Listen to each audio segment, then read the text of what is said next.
Here we are again with the S-10. It's not heating and it's got a coolant leak. So those are the two things we've got to work out today. Here's the engine we're dealing with. A 2.2 liter inline 4-cylinder. So we'll check. First off, let's check, see what we got in the radiator.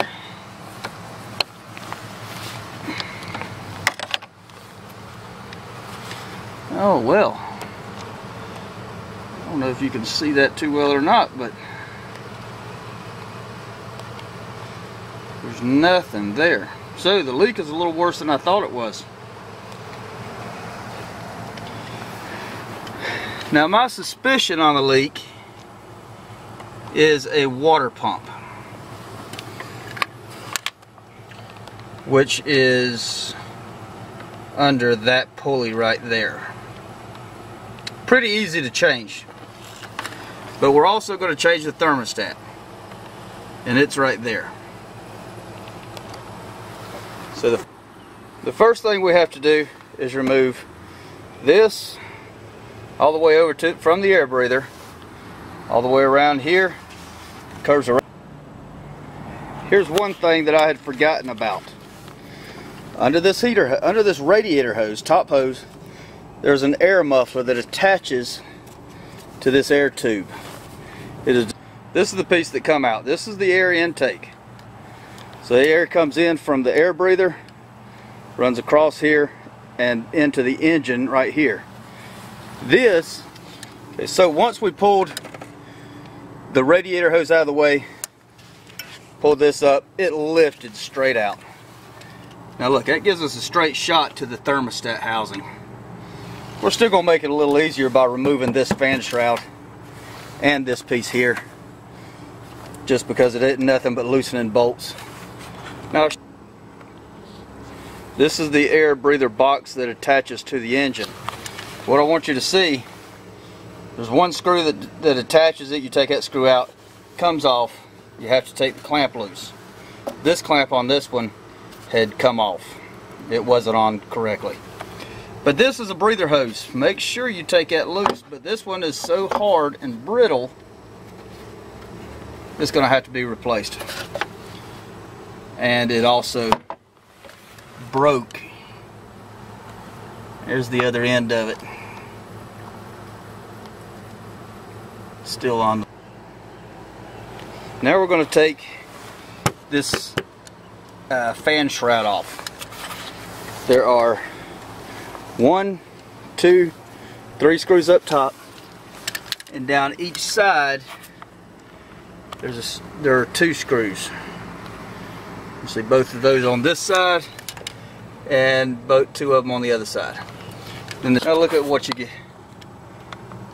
And so you can get right down to just about everything there. There's the water pump in an easy spot. The thermostat, which is what we are going to put a new thermostat in it today. I went ahead and broke the bolts loose on the water pump. Those 3 bolts right there, while the belt's still on it and there's tension on it. Now once they're broke loose, now you got to go over here. This is the belt tensioner over here, and takes a 3/8 drive ratchet. Get that out of the way. And once you push down on the ratchet, you see how it relieves, it pulls off the belt.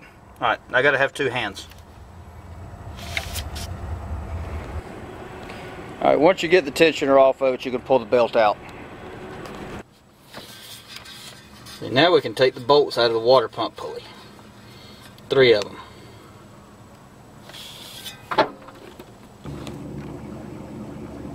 Hard to see, but right there, there's a little, it's called a seat hole in the bottom of the water pump. And it's leaking. You see the leaking all around the bottom of the water pump right there. But it's coming out of that seat hole. So we know the internals of that water pump are gone. Alright, so now straight down from the driver's side, or from the, on the driver's side is where the petcock is. So now we have to drain what's in here out. And all you do is just twist it.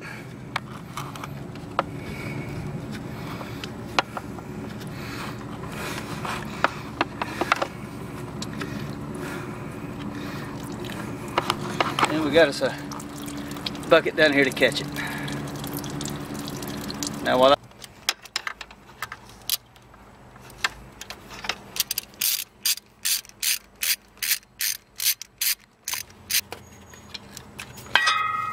and there's the thermostat.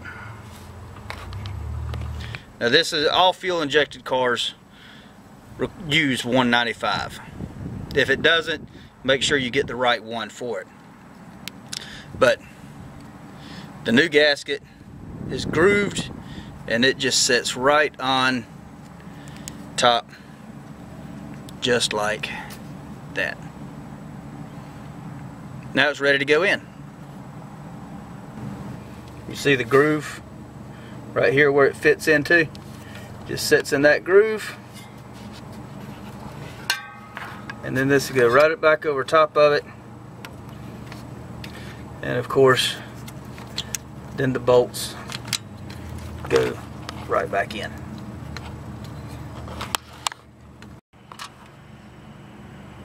Now it's all back together here. Now we can focus down there. Alright, here's the new water pump. So we know we got 4 bolts. This one here is tucked up behind something. I've got to look a little closer for that one.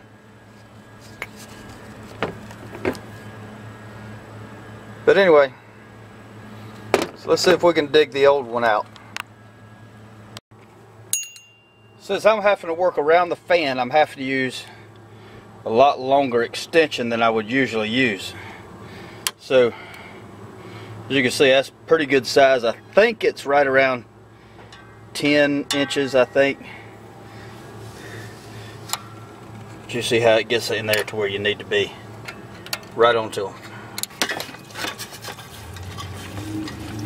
Now, how are you going to get it out?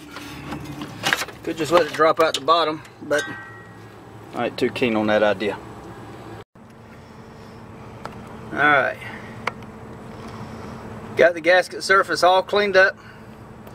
It was a little harder to get the die grinder in there than I thought it would be, but we was able to went ahead and fell back on this to finish it up to get the last little bits. Now we're ready to put the new water pump in it, and it is sitting right there. Alright, there it is. It's back in. Let's see if I can get a better picture of it right here. Well, there it is. All the same bolts back in the same place.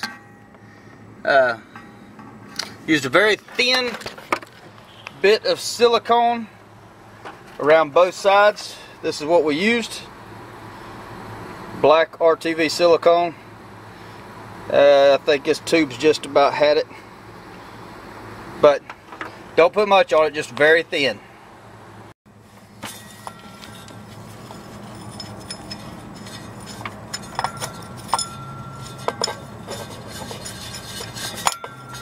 On the fan shroud that we took off earlier, right here is a picture of the belt routing. This is how the serpentine belt is supposed to be routed. Now, we have air conditioning, so that there's an air compressor. That's where the water pump is, crankshaft, or the tensioner pulley. See the arrow? That's how the tensioner is held on. Alternator, water pump, power steering pump over here. So, follow the diagram. Belt goes on just like that. It's pretty simple, straightforward. Alright, time to put the airbox back on. Don't forget, you got one screw right there. Come on, focus for me. Alright, there's a screw. Right, there's a hose clamp. Remember, this one was out of place. It's in place now. And this little 90-degree hose right here, we had to replace that. And that's a $10 hose, so be ready for that expense. That thing, I had to chisel it off. It was so hard and brittle. The fan shroud. And remember, it just slides in underneath the air conditioning hoses.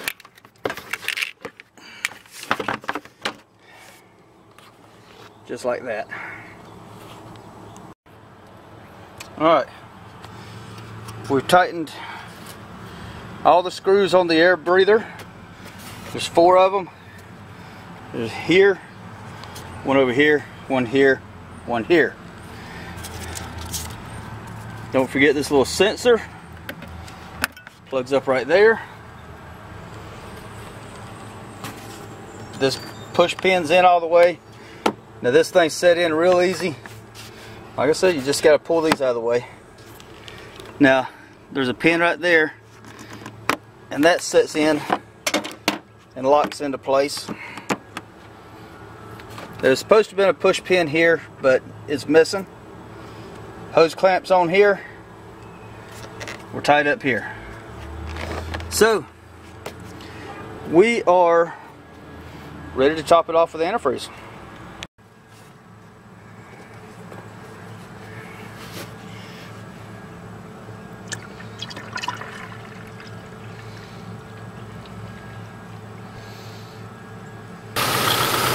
Alright.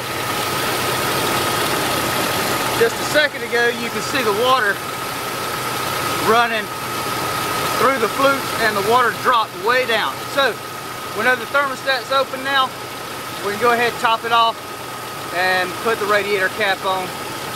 Let it run a little bit, build some pressure, make sure we don't have any leaks. Everything's done.